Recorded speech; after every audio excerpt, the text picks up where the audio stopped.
Messieurs, bonjour, j'espère que la vie vous traite bien en ces temps de confinement. Nous partons pour vous conter une aventure cinématographique d'un pote à moi, Julien Leclerc.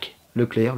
Revient aux affaires avec La Terre et le Sang sur Netflix. Rien que le titre du film, j'étais comme un fou. Et avec monsieur, pas besoin de bande-annonce, j'ai foncé à la première minute de la première journée de sa diffusion. Parce que comme tu l'as compris à ma voix très enthousiaste, je suis fan du monsieur. J'aime son cinéma. Chrysalis, le magnifique braqueur. Et un des meilleurs Van Damme all-time, Lucas.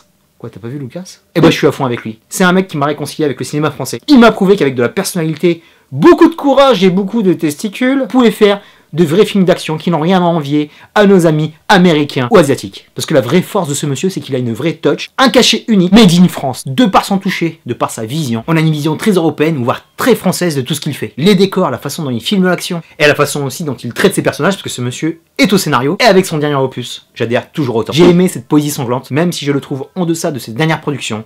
Monsieur a fait le taf. Partons directement sur les bémols. Bah ouais mon pote, on peut pas faire du perfect à chaque fois, mais je lui en veux pas. Comme d'habitude, il introduit parfaitement ses films. Là où j'étais un petit peu moins d'accord, c'est qu'il a vachement étiré la présentation des enjeux, la présentation des personnages, surtout au niveau de Samy Bojila. Bon, il y a un truc qui m'a fait tiquer, c'est le dialogue qu'il a dans le conservatoire avec sa belle-sœur. C'était un peu mal foutu, tu vois. Et Samy Bojila, c'est un putain d'acteur. Et de le faire jouer comme ça avec une meuf qui récite son texte, ça l'est pas. Par contre, mon pote, prends ton temps pour analyser la scène de la gendarmerie. C'est pas pour le saucer, mais franchement, c'est du niveau James Gray, c'est du niveau Michael Mann.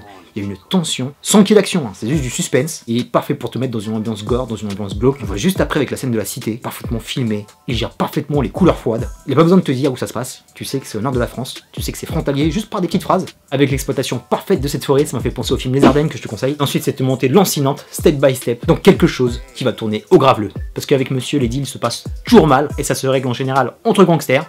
Mais là, ce n'est pas un gangster, il va prendre Samy Nasseri dans ce qui ressemble à un Home Invasion Survivor. Et ça marche à fond, parce que les adversaires sont vénères, et que Samy Bojila est désespéré. Et encore une fois, il introduit parfaitement le drame, un drame qui va être familial, un drame aussi social. Il a parfaitement caractérisé la vie de Saïd, et tous les liens qui le lient à son entourage, que ce soit les salariés de la Syrie, que ce soit ce jeune en réinsertion, interprété par l'acteur de Neuilly sa maman. Il a bien grandi, donc. Et l'autre lien très fort, c'est celui-là qui l'unit à sa fille, Sarah, sourde et muette. Une performance 5 étoiles, la magnifique Sophia Le Saf. Je suis fan de cette petite. Elle a encore déchiré, juste avec ses expressions du visage et sa présence. Elle a éclaboussé de son talent ce film. Décidément, Julien Leclerc, c'est me chouchouter parce qu'il y a que des acteurs que j'aime dans ce truc-là. Le charismatique Eric Ebouané, en boogeyman ostéopathe. Le mec fait flipper. Il bouffe chaque minute du film par son charisme mortifère. Juste là où j'ai un bémol, on sait que Samy Bojila est SDF, on sait qu'il connaît parfaitement tous les recoins de ses entrepôts. Le mec est équipé de fusils de chasse, donc on sait qu'il sait tirer, y a pas de problème. Mais j'aurais voulu un peu plus de background pour comprendre comment le mec arrive à réagir aussi parfaitement face à autant d'adversaires. Parce que le film est court, il faut aller très vite. Et des fois, j'étais en train de me poser la question, c'est un petit peu surréaliste, tu vois. Parce que t'as l'impression que le mec, c'est un béret vert. C'est bien foutu, il est désespéré, mais j'aurais voulu qu'il flippe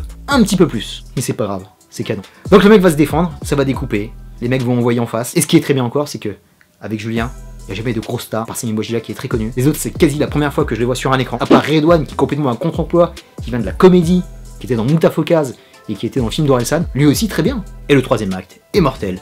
Là, on est bien payé. C'est tout ce qu'on veut voir sur un Julien Leclerc. De l'action, de la tension, du suspense. Tu es inquiet pour ses personnages. Il arrive à t'insérer de l'humanité dans la tuerie, comme il le fait à chaque fois. Et ici, on retrouve le code du père et la fille, comme il avait fait avec Lucas. Et l'alchimie entre Sophia et Samy est parfaite. Pour conclure sur La Terre et le Sang, quel titre! C'est tout ce que j'attendais de la part d'un des meilleurs metteurs en espace de notre pays. Le mec a démonté un petit film d'1h20, bien emmené, 100 minutes de trop, avec une parfaite réalisation dans l'action, dans la photo, dans ces magnifiques décors grisailleux qui sonnent le désespoir. Julien arrive à nous mettre dans la lumière. Très bonne exploitation de l'industrie forestière, du réalisme, du terroir, la vie des petites gens. C'est immersif, c'est viscéral, brutal, on ne s'ennuie pas un seul instant. Et aussi, je ne t'ai pas parlé de la bande son, ambiance sonore est fantastique, te prends au trip, et je ne te dis pas plus, fonce voir ce film, il faut soutenir absolument ce genre de réal. Et va voir aussi tous ces autres films, tu vas kiffer. Terminus pour La Terre et le Sang, je te dis à très bientôt pour de prochaines vidéos, d'ici là, porte-toi bien. Merci pour tes likes, tes partages, tes commentaires. Est-ce que tu comptes voir La Terre et le Sang? Est-ce que tu as vu ces autres films?